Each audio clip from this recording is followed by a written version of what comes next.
Thanks. Wow, I hope I get that much applause at the end. Thanks for having me. So I'm going to start by explaining who we are at Efficiency Vermont. How many of you live in Vermont? So that's most of us. I know we have a few people in, but you guys are half and half. We are your efficiency utility. Vermont runs efficiency programs differently than most other states. In most places, the utility you buy your power from, or perhaps the utility you buy your gas from, might offer some sort of efficiency programs.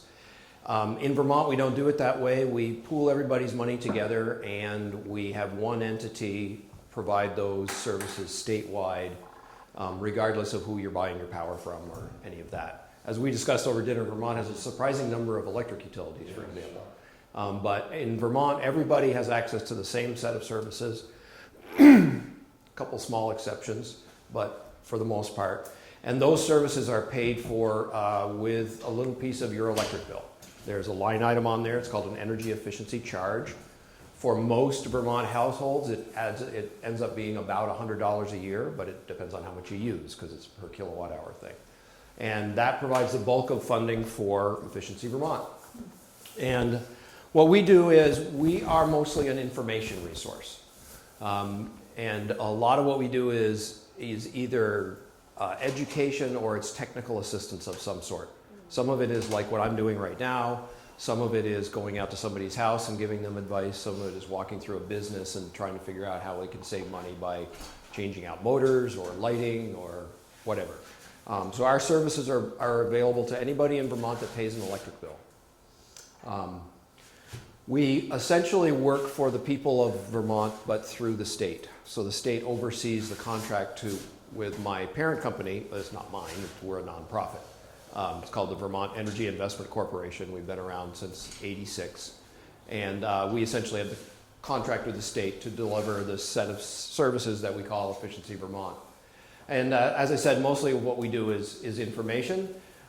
We also do some rebates, so you should keep us in mind if you are considering a purchase of something that uses energy, like an appliance, or a heating system, or a hot water system, or if you want some help insulating your house, or if you're building a new house and you want some technical assistance doing that. That's all within what we do. And not to bore you with numbers, but we have lots of numbers in what we do because we work in a fishbowl and we have 600,000 bosses and everything we do is transparent. And we have to justify everything we do based on energy savings. And the state looks at what we do every year, and they conclude basically that every dollar that goes into Efficiency Vermont from ratepayers yields at least $2 worth of benefit to Vermont ratepayers. And many people think what we do is we provide a limited benefit to the people who get the rebate checks. So if you buy a refrigerator, maybe you get $50 or something. We do that, but that's not the main thing we do. The main thing we do is an overall strategy to keep future electric rates in Vermont low by managing the demand. Because electricity and energy in general works opposite of most things. The economy of scale works against us with energy. The more energy we need, the more we pay per unit. And so it's in everybody's interest to manage the load and by keeping today's usage lower than it might have been, the rates tomorrow will be less than they would have been. That's the big overall strategy behind Efficiency Vermont. But if you want $300 for a new water heater, we can do that for you too. So this is what we're going to do. I'm going to start with some pretty standard stuff, kind of low cost, no cost stuff, but we'll move through that pretty quickly. It's kind of boring. You've already heard most of it. I'll talk a little bit about home weatherization. We have a program to do that with approved contractors and standards and quality assurance and money to help pay for it, all of that. I'll talk briefly about heat pumps because that's a somewhat new technology for some folks. We're seeing some new action with biomass and solar PV. You drive around Vermont, it's pretty obvious. We got a bunch of PV going up, which is a good thing. And I'll end up with some resources for paying for it, including a sweet low-interest loan program. So when we think of energy in the house, often the kinds of things we end up talking about fall into two categories. One is behavioral changes that tend to be free or cheap, but do involve you changing your behavior.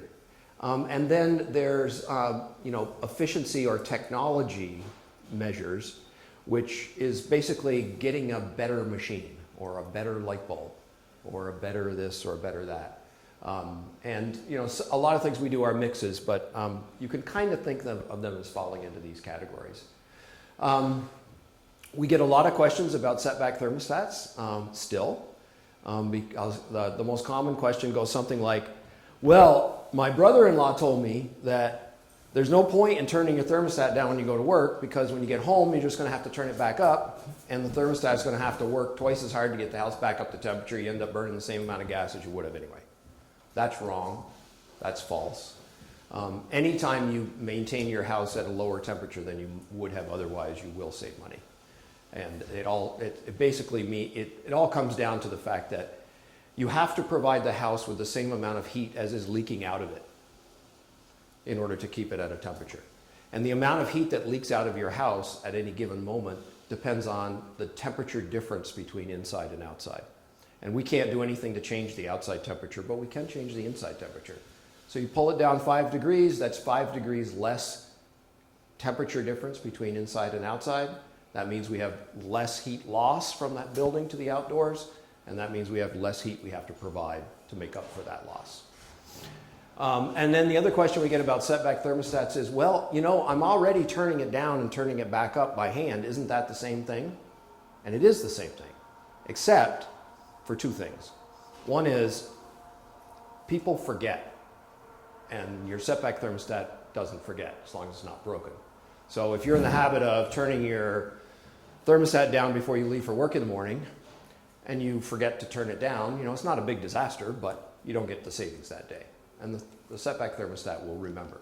The other thing is that in order to turn the thermostat down or up, you have to be at home and awake. So that means if you're turning it down when you go to work, you're coming home to a cool house. Or if you're turning it down overnight, you're waking up to a cool house. If you have the setback thermostat, turn it back up in the morning, it doesn't have to wait till you get up. You can turn it up half an hour before you get up to get up to a comfortable house. So there is a convenience there. And yes, you do save if you turn it down. Could you do it through the internet? Is it hooked in? What's that? Like through the internet? Yes, you can. Good question, because there are web-enabled thermostats now. The most popular one is called the Nest. And you can call it up on your phone and turn it down from work. Or if your schedule changes and you end up going home earlier than you thought, you can call it up and tell it to turn it on. Yeah. Whoops. Hot water, this is all standard stuff. My trick for the water temperature, you don't have to measure it. Go to the kitchen faucet, turn the hot water on full, let it get fully up to temperature, stick your hand in there. If you can't leave your hand in there, it's hotter than it needs to be and it's hotter than it should be. And if you have little kids or elderly people in the building, it's a scalding hazard. So, the biggest thing in hot water these days from a residential energy efficiency standpoint is heat pump water heaters, which are a new technology. It's electric water heater, but it's much, much more efficient than the traditional electric resistance water heaters, and I'll touch on those. Laundry, we already know this. Most of us know the Energy Star label. There's an Energy Star label for a whole lot of different products: lighting products, heating products, ventilation, refrigerators, lots of different things. And if you see the Energy Star logo, what that means is that that particular product is more efficient than most of its competition. It doesn't necessarily mean it's the most efficient on the market, but it means it falls into that top category. So it's a pretty safe choice as far as efficiency. Maybe go back to the hot water heater for a minute. Yeah. After I take a shower, I turn it off for the day. Is that all right? And I turn it back on in the morning when I want to take a shower. And what type of hot water heater do you have? Do you know what fuel it uses? It's electric. It's electric. Yeah. So it's probably electric resistance water heater. And is it reasonably new? I'd say 7 or 8 years. Yeah, it probably doesn't matter a whole lot. No. There may be a slight savings there, but it's very small. All right, thank you. Is that because it has to use more energy to heat back up, or it's just? No, and actually that is exactly analogous to what we're talking about with the house. You know, if you let the temperature of the water drop, then it will lose less heat to its surroundings. But the difference is very small because the tank is quite well insulated, and the amount that the water cools off in that amount of time probably doesn't really matter. Now, if you're going on vacation or something, that might be different. Then it's probably worth it. Okay. Home electronics, one of the things that we've noticed recently is that we all have all of these gadgets that take a little trickle of electricity a lot of times, and we don't even know that they're doing that. And they tend to fall in two categories. One is our entertainment electronics, the television, the stereo, that sort of thing. So for instance, almost all TVs are never off. They take a little trickle of power all the time to keep themselves warmed up so that when we turn them on, they come on right away, that instant on. Those of you in the audience that are my age remember that wasn't always that way. You turn on the TV and then you go make a pot of coffee, and by the time you come back, the screen is gradually coming to brightness. But Tubes. yeah, so many of us have electronics that take a little trickle of power all the time, unless you physically disconnect them from the power, shut them off, have a power strip, or unplug them. And then the other class is all of our chargers. Our chargers for our laptop, our chargers for our phone, our chargers for the battery in our camera, all these little chargers very often draw power whenever they're plugged in, whether they're doing any useful work or not, whether anything is plugged into them or not. And you can kind of tell because if you leave it plugged in for a while and you go over and pick it up, you can feel it's warm. And that warmth is the wasted electricity. One easy way of handling that, if it makes logical sense in the house, is gang all of those chargers together in one location, put them all on a power strip, and then when you're not using them, you just shut off the power strip. One switch, and it shuts them all off. None of these things use very much power in and of themselves, but if you got a dozen of them in the house taking a little trickle of power all the time, it does add up after a while. This is what's called an advanced power strip. And it's a good way of handling things like your home office. You probably got a laptop, you might have a second monitor, you might have a printer, you might have a scanner, you got a couple of other peripherals. You can plug everything into one power strip, and it has one plug that is like the master plug. And whatever device you plug into there, the power strip can tell if that thing is on or off. And if it's off, it shuts the power off to all the rest of these. So in your home office, for example, you could plug your laptop into here, and then when you shut your laptop down for the day, it cuts off the power to your printer, it cuts off the power to your separate monitor, it cuts off the power to all those things that are plugged into it. Lighting, the main thing to know about lighting these days is LEDs are where it's at. Most of us managed the transition from the incandescents to compact fluorescents. Compact fluorescents were a lot better than incandescents, but LEDs are better yet. And if you're buying new bulbs or if you're buying new fixtures, you might as well go with LEDs for everything unless there's some reason not to. They're much, much more efficient. They last a very, very long time, and it's getting to where you can buy them pretty cheap. And this, another plug for Efficiency Vermont here. Vermont is one of the very few places where you can walk into a hardware store and buy an LED light bulb for 99 cents. And the reason you can do that is because we are incentivizing those light bulbs at the retail and at the distributor level to buy that price down. You can buy LED light bulbs cheaper in Vermont than almost anywhere else in the nation. And that's sometimes what Efficiency Vermont does is visible. If you get a check because you got your new refrigerator, you're kind of reminded where the money comes from. But we also do a lot of stuff that's kind of behind the scenes that's not really visible on the retail level, but it does make a difference. LEDs for everything. Main thing with heating systems, other than if your heating system is ready for replacement, then there's whole lot to talk about. But if it's not, it's basically just a matter of making sure that it's getting the maintenance that it needs. If you're burning oil, somebody should probably be looking at it every year. If you're burning gas, not so much, but somebody should still probably look at it every 3-4 years and make sure that it's up to snuff. When the time comes to replace your furnace or boiler, don't assume that you have to get the same thing. In other words, if you had a gas boiler before, you don't necessarily have to get a gas boiler now. Or if you had an oil boiler that was vented into your chimney, you don't necessarily have to get the same type. There are some other choices, including ways to do that job without burning anything in the house by using heat pumps, which we'll talk about. So that's it on the quick run through the kind of electronics home stuff. Any questions on that? Talk a little bit about keeping warm. Keeping warm in your house basically falls into two categories. It's just basically two things once your heating system works. It's air sealing and it's insulation. Most of us know about insulation, but in the last couple decades or so, we've gotten a lot better at air sealing, at finding leaks in houses and making the houses a lot more airtight, which tends to be really cost effective to do. It can make a big difference. It tends to make the house a lot more comfortable. We've got good diagnostic equipment these days. We can see the thermal performance of walls with infrared cameras.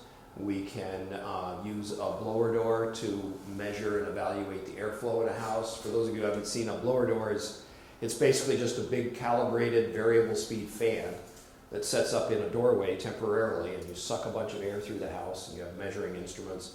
So we can measure how leaky the house is. And then by leaving the fan running, we can exaggerate the leaks in the house, force them to leak, and then we can run around with our back of our hand or a little smoke puffer or our infrared camera and find what leaks and what doesn't. So we've gotten, as an industry, we've gotten quite a bit better at that. And then there's insulation, and a lot of houses could use some sort of upgrade there. We're doing a lot of work in attics and basements these days. Not because that's where all the action is, but in existing homes, that tends to be the places that may not be up to par, where you could do something without changing things out. You can change your windows out, but it costs a ton of money. You can change the wall insulation, but that usually costs a ton of money also. But we can very often do things with air sealing all around the building, and we can very often do things with insulating the attics better, insulating the basements better.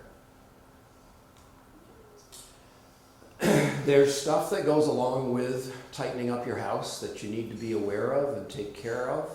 None of these things are reasons not to do it, but they're reasons to do it smart. And especially when it comes to making the house more airtight. If you have any pre-existing bad stuff in the house, it's going to tend to become more concentrated after you have less wind blowing through the house, right? So if you have a moisture problem, if you have something like a wet basement, we push hard to take care of that stuff before the insulation project or at the same time as the insulation project, because the tighter a house is, the more it will tend to contain moisture. Those very drafty, leaky old farmhouses very often have very low relative humidity in the wintertime, chapped lips, cracked, furniture, etc., because there was so much dry winter air going through them. And the new tight houses can have the opposite problem if you don't handle that primarily with ventilation. So the scheme these days is, rather than leave the house leaky and let Mother Nature blow a bunch of air through it, let's get the shell as tight as we can, get rid of the involuntary leakage, and then we can control our own air with simple ventilation equipment, which need not be exotic. It's basically a good bathroom fan where the showers happen. Backdrafting is one of the things we're concerned about when we fix houses also, because the chimneys are essentially designed to work with a completely unrestricted supply of air to them. And if you have other appliances, like say a clothes dryer, who's trying to suck air out of the same space, there can be a tug of war there. And again, the tighter the house is, the more vigorous the tug of war, and sometimes the clothes dryer wins, which means the smoke doesn't go up the chimney, it comes down the chimney, and nobody wants that to happen. So we actually have, I'm going to tell you about our program in a minute, And the contractors that we have there test for all of this when they do the project. And they also measure the carbon monoxide from every fossil fuel device in your house, which chances are no one has ever done. Okay, so that's the big thing on weatherization. That's just the overview. At the end, I'll return to the program we have for that and how that works. But any questions on that? I know I'm skipping through stuff really fast. It's just kind of a quick overview. Okay, heat pumps. Kind of a new technology, but not really. You already have one. A heat pump is a machine that moves heat from one place to another. It uses electricity to do that job.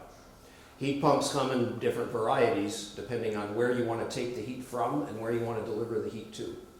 So for instance, you could take heat from the outdoor air and turn it into warm air and blow it in the house. You can take heat from the air in your basement and put it into your domestic hot water supply. You can take heat out of the water in a well and use it to power a radiant floor heating system. So the machines vary, but they're all the same. They're just machines that use electricity to move heat from one place to another. And the reason I said you already have one, because those of you who have a house have one, at least. It's in your kitchen. It's about this tall, and you keep the cold food in it. That is a heat pump. And what it does is it takes heat out of the air in the freezer and delivers that heat as warm air to the kitchen. That's what heat pumps do. And the beauty of a heat pump and what makes them useful is that they can move the heat in the opposite direction of where the heat wants to go. The heat always wants to go from warm to cold, and a heat pump can move the heat from cold to warm. Heat pumps are pretty efficient as compared to the old style electric resistance heat. They probably give you heat at about 40% of the cost of electric resistance. So that's still cheaper than LP and competitive with oil. Most of them, the ones that are used for space heating are usually reversible. So they heat and they cool. And some of them at least are non-invasive. And I'll talk about the two types of heat pumps that we're seeing go in most commonly.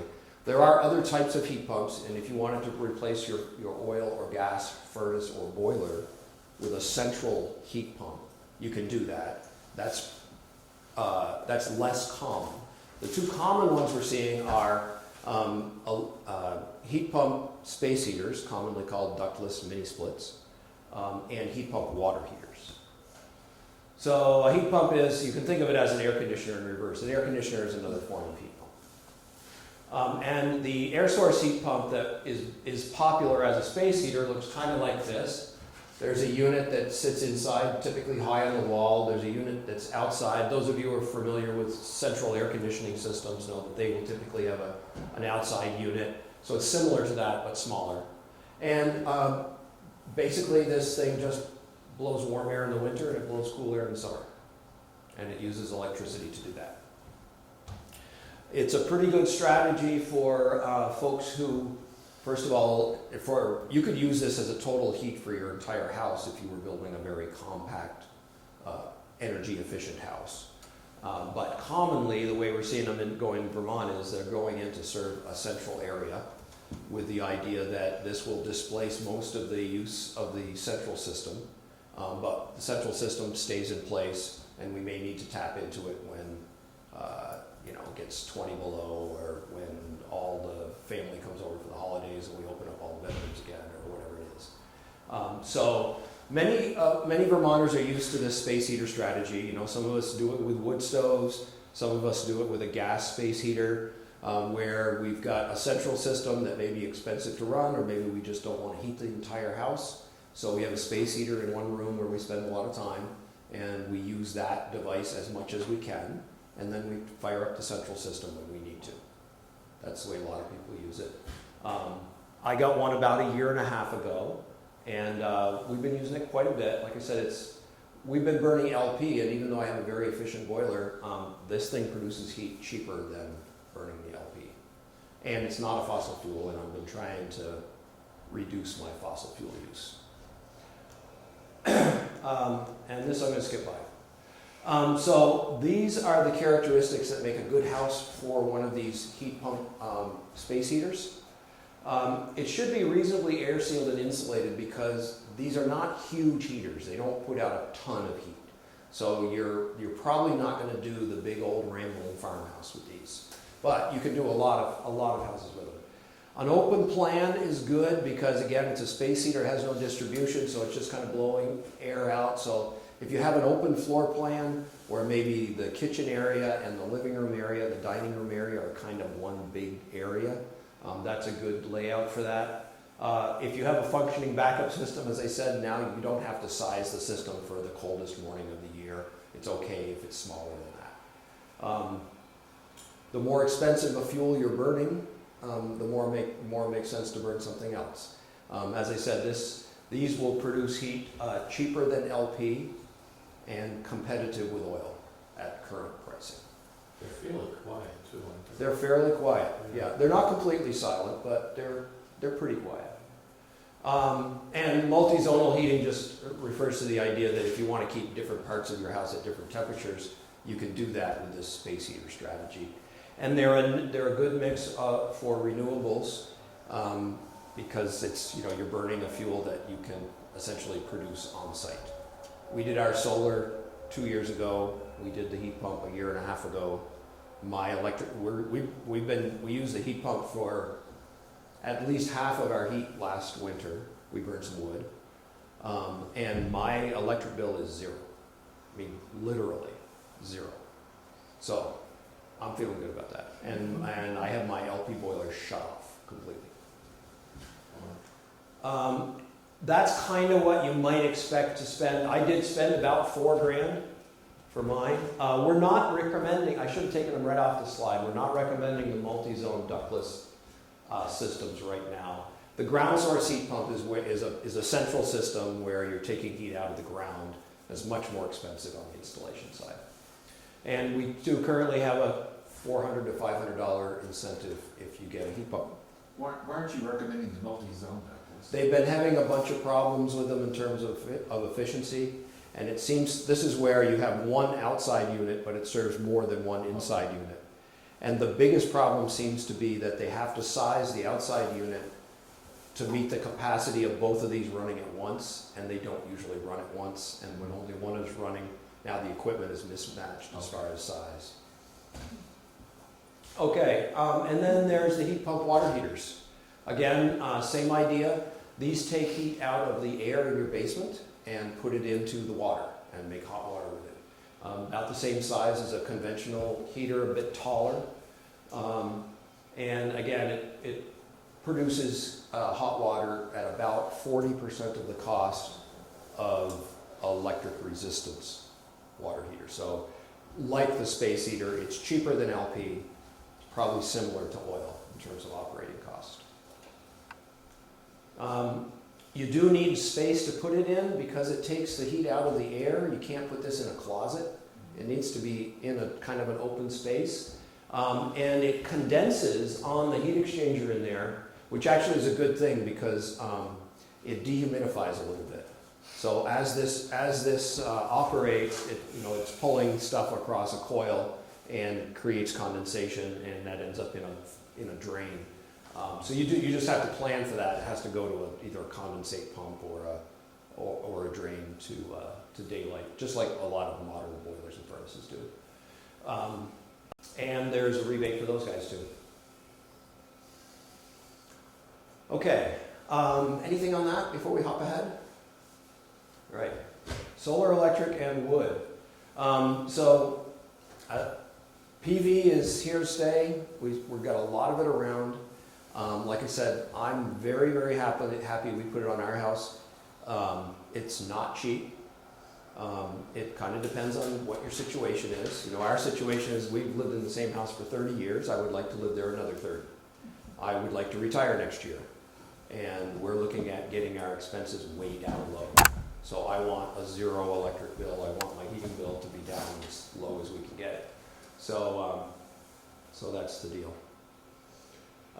We have a 6 kW system, for those of you who are wondering how much We have a 6 kW system that provides all the power we need for all our miscellaneous electric.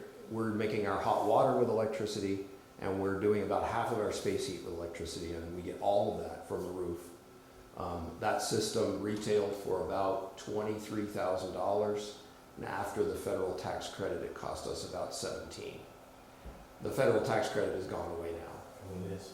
Yeah, and I don't think the current administration is going to put one back in. Fascinating. So PV, with electricity, just like with a lot of other things, before you invest in more capacity, you should invest in lowering the demand. It's usually cheaper to save it and not use it than it is to produce it. So you lower the demand down as much as you can first. If it's going on your roof, then your roof makes a difference. What's it made of? Some roofing materials are easy to deal with, some are almost impossible to deal with.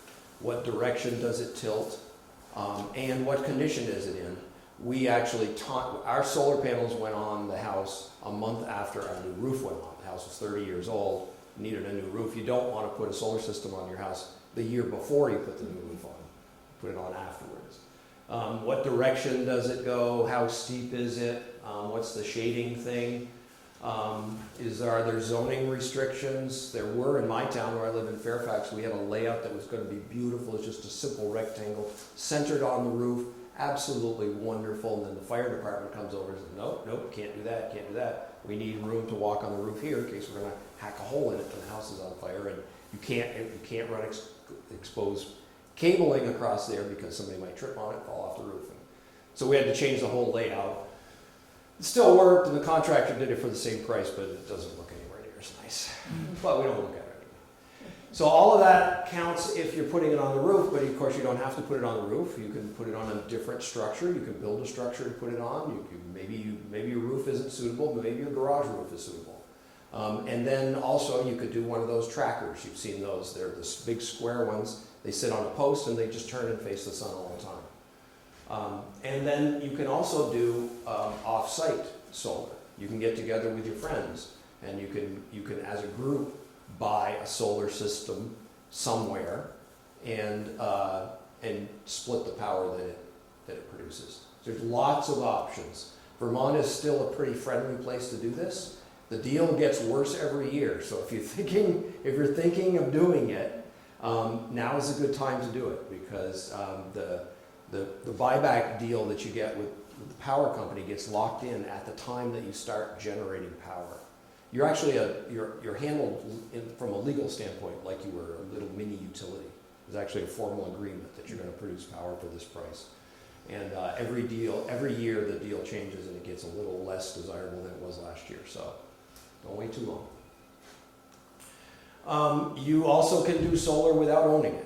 There are companies in Vermont that will lease the panels. Maybe they're on your roof, maybe they're on somebody else's roof.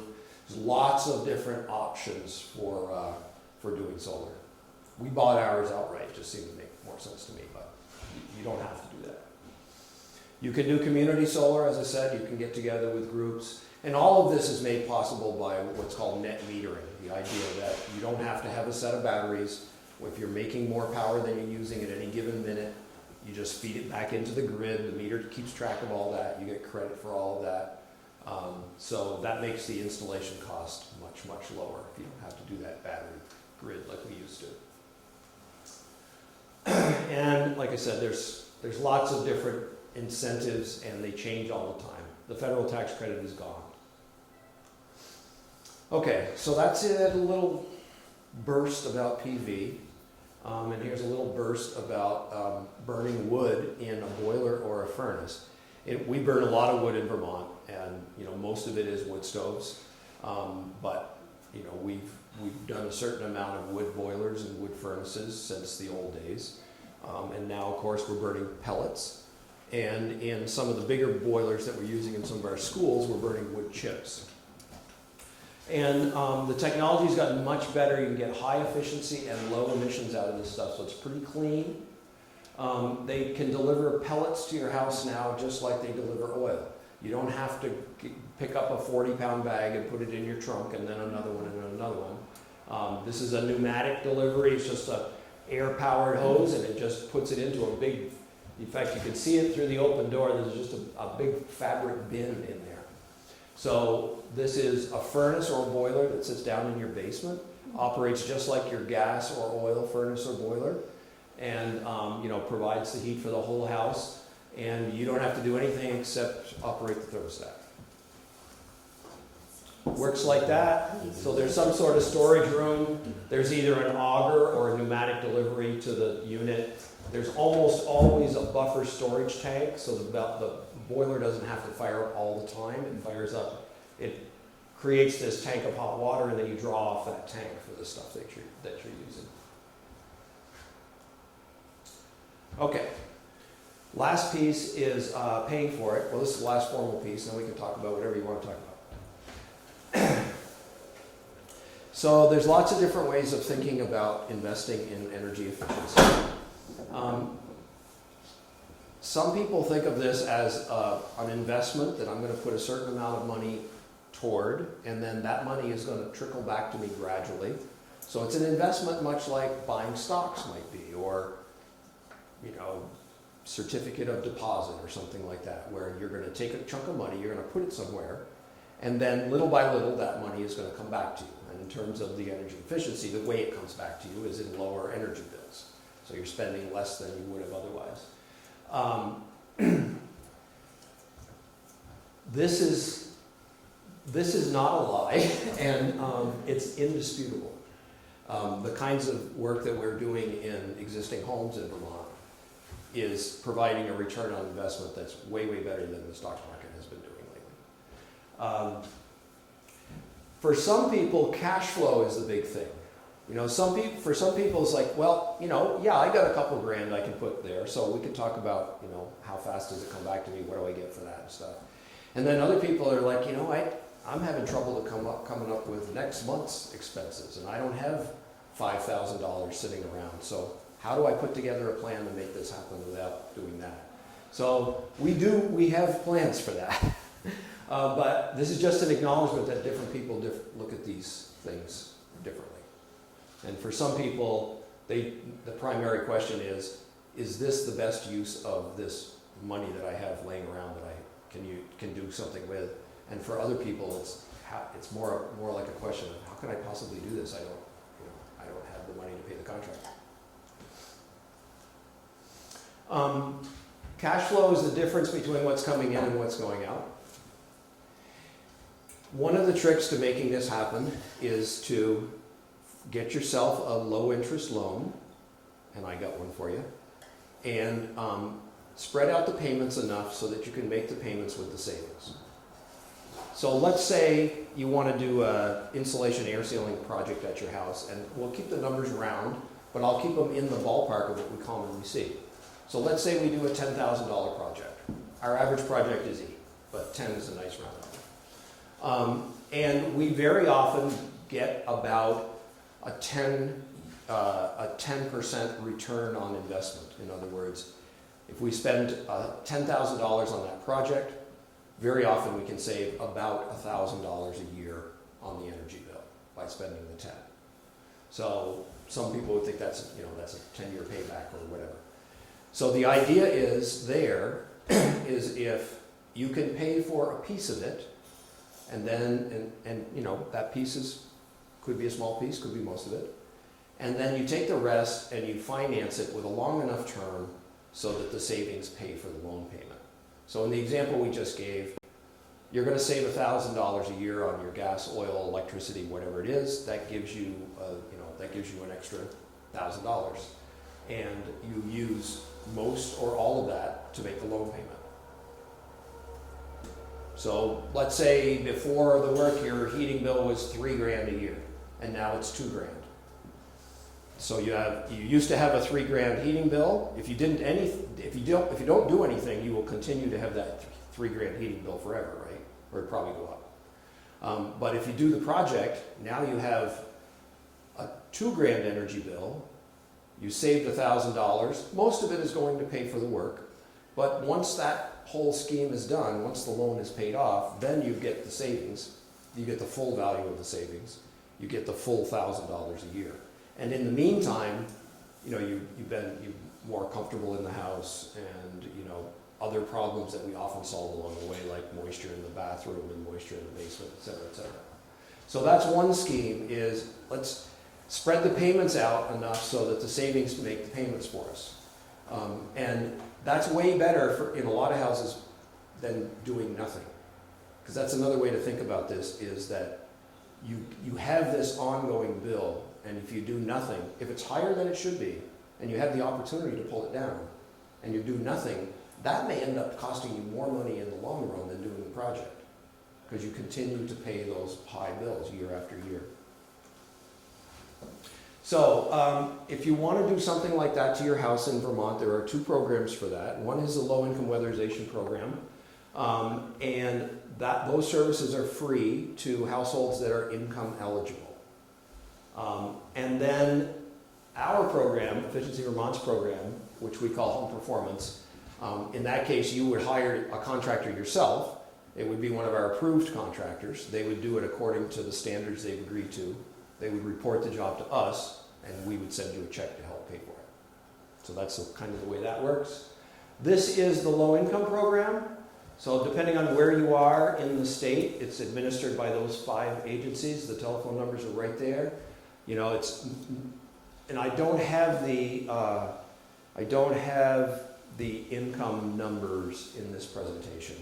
But I would encourage anybody who thinks that they might be eligible, or anybody who knows somebody, friends or relatives, who might be eligible, doesn't hurt to make the phone call and find out. Those services are free. You're not going to get a better deal than that. This is our deal. It's not free, but everyone is eligible for up to $2,000 in incentives, and some people are eligible for twice that. We just changed the incentives last month. They're more generous than they used to be. And the incentive right now is, if you do a program, you know, using one of our contractors through the program, we will pay for half of the work, up to a maximum of a $2,000 contribution on a $4,000 project. Everybody's eligible for that. In addition, if your household is middle income, now this isn't low income like the other program, this is middle income, it's actually fairly generous, then you're eligible for double that. So that would be up to $4,000 contribution on an $8,000 project. $8,000 is about our average project. They're all over the place. Some of them are, you know, $1,500, and some of them are $15,000. But that's about the average, and as long as you don't go over that number, we'll pay for half of it. This is what you'll get. Most of what goes on is air sealing and insulation. They also look at your heating system. They're also required to look at health and safety stuff. They're required to look at moisture issues in the house. They measure your bathroom exhaust to see if it actually moves any air. They measure the carbon monoxide from every fossil fuel device in the building. They do a worst case depressurization draft test on your chimney to make sure that it is working properly. And all of that stuff is required by the program. They measure the air leakage of the house before and after. They report all that to us. Very often, as part of this work, something that you might consider non-energy related ends up going in. So if you have a wet basement, we're going to encourage you to do things to dry out the basement at the same time. We'll help pay for half of that. If you don't have good ventilation in your bathroom, we may require that as part of the participation, and we'll pay for half of that. So worth checking out. This is a good time of year to call. If you wait much longer, the contractors will be booked to February. This is the last slide, and this is the loan product that I referred to either earlier. The Heat Saver loan, I just heard a rumor we're going to change the name of it to the Home Energy Loan or something like that, but it probably won't change anything else. So if your household income is below 90 grand, you can get some pretty good interest rates. That's 0% on the 5-year term. So if you needed, let's say you need to borrow 5 grand for 5 years in order to do the project, you can do that at 0%. if your household income is less than 90, it's certainly most Vermont households. And if it's below 60, you're getting really, and even on a 10-year note, 2%. So, and this is designed, this is offered through a couple of credit unions in the state, and it's a very quick, easy application process, quick turnaround, no collateral, no title search, none of that stuff. Okay, so that is the end of what I had. I don't know how we're doing for time. Doing great. Okay. Who has something they want to talk about? Oh, I'm sorry. Do you have a brochure of this information? No, but thank you for asking. I'm going to send you to our website. We're printing less and less paper these days, partly for economic reasons, partly for environmental reasons, and partly because the information changes so damn fast that we have to throw away half the brochures that we print because the deal changes. So on our website, efficiencyvermont.com, you can just click on rebates and it'll take you right to the list. If you want to look at specific things, like what the incentives are for our home performance program, or if you're getting a new clothes washer or something, all that stuff is there along with the forms to apply. And typically you have to do you have to do an approved thing. So if you're buying an appliance, it has to be on the approved list and that sort of thing. So you need to pay attention to all of that. But I can tell you in a broad general sense the kinds of things that there tend to be incentives for. So household appliances, refrigerator, dehumidifier, clothes washer. I don't think we have anything for clothes dryers or dishwashers right now, but certainly refrigerators, freezers, air conditioners, dehumidifiers, all the heat pump stuff that I was talking about. We got incentives for all that heat pump stuff. We've got incentives for do-it-yourself insulation projects. They're not as generous as if you use a contractor, but you can get some money if you want to do something yourself. Lots and lots of lighting things for both residences and for commercial buildings.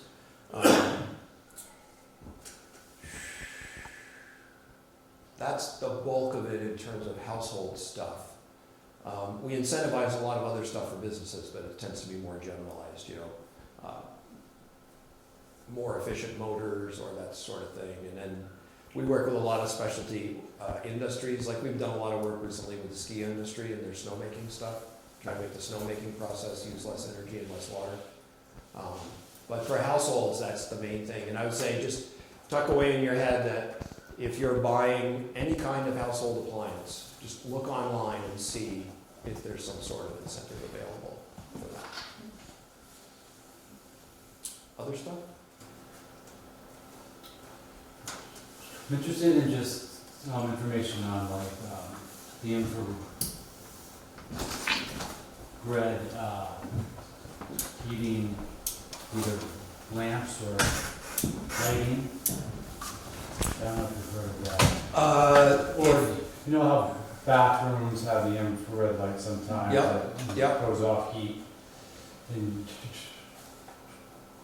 terms of efficiency, are those Not good. not good? Right. Not a disaster if you're using it sparingly, Yeah. but not. It's essentially electric resistance heat, so it's pretty much the most expensive form of heat around. Could you, that 50%, you say if something's 4,000, 2,000, could you go over that again? I think Yep. it's in my head. So you It seems too good to be true, so. it's the state legislature late last spring decided they wanted to encourage a lot of weatherization work, and so they authorized some more money, and they gave some of it to us, and they gave some of it to the low-income weatherization program, and they said, take this money and do more houses. So that's the reason the incentives went up. We're doing some other things too. We're upping our training of contractors, and we're doing a few other things. So the way it works is go to our website, the list of contractors is there. It'll ask you for your zip code. You put that in and it'll just sort, it'll show you everybody, but it'll sort them according to who's close to you. And they each have their own little write-up. You can see what their scope of services are. And you have them come over to the house. They do some kind of analysis. It may be a very full-blown analysis up front for which they will charge you some fee, or some of them operate otherwise. It depends on the house and the contractor. But one way or another, you have them over. They work out a game plan, give you a proposal. You go ahead and do the work, and they report the job to us. And then we send you a check for our portion. You do have to pay the contractor yourself first. Yeah. And as long as they report it to us promptly, you typically have a check within a month. That's great. Good program. Other stuff? I'll check that out. Thank you. And, thanks to Yestermorrow for inviting me over. Yeah, thanks for coming.